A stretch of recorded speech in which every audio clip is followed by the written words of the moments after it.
Ju njohim me edicionin informativ të lajmeve. Kjo është Radio 7.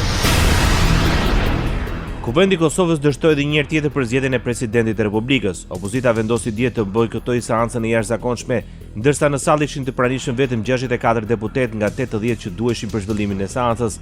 Në votimin e fundit, kandidaturat e lëvizjes vendosje, Feride Rushiti mori 63 vota, ndërsa Atixhe Hoxha nuk mori asnjë vot. Një vot u shpallë pa vlefshme.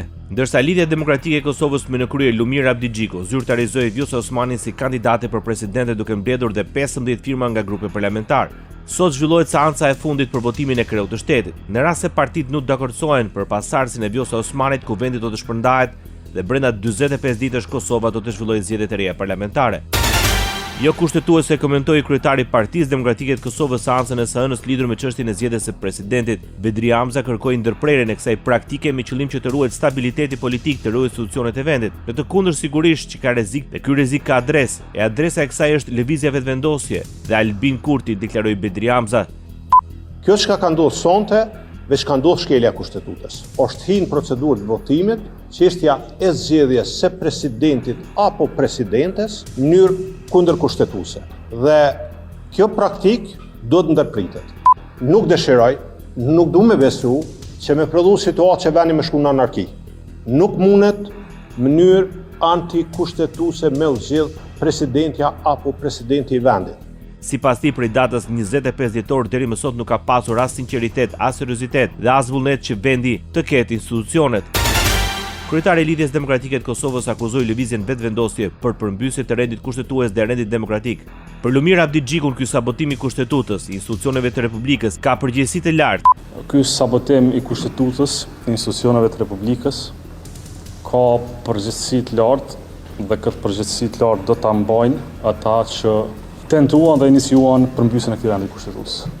LDK-ja nënvizon, e thekson dhe vazhdon ta mbrojë idenë se nisja seancës pa respektim të quorumit minimal është rasti pa precedens, siç ka qenë edhe herën e kaluar në seancën e 5 prillit.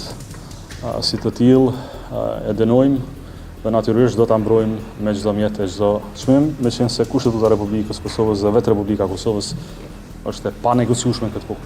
LDK-ja ka përsëritur thirrjet që e vetmi mënyrë për të zgjedhur presidentin e ardhshëm të Republikës së Kosovës është nëpërmjet një marrëveshje politike.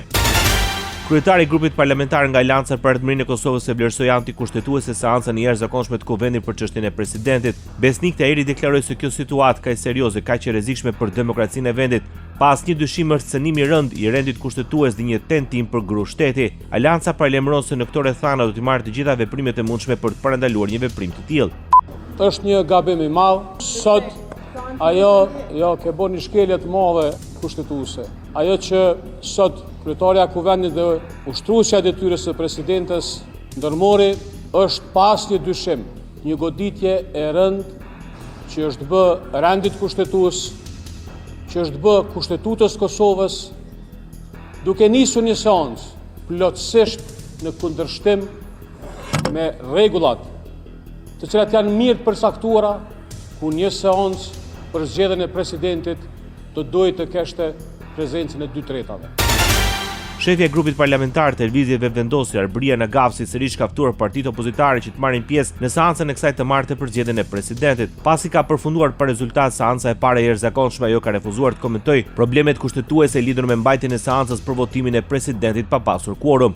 Nuk ka asnjë hezitim me personalitetin dhe figurën e Feride Rushitit, ka pasur quorum për të filluar seancën, deklaroi Arbëria Nagafsi. Ndoqët lajmet shkurt në Radio 7, zëri pozitiv i qytetit.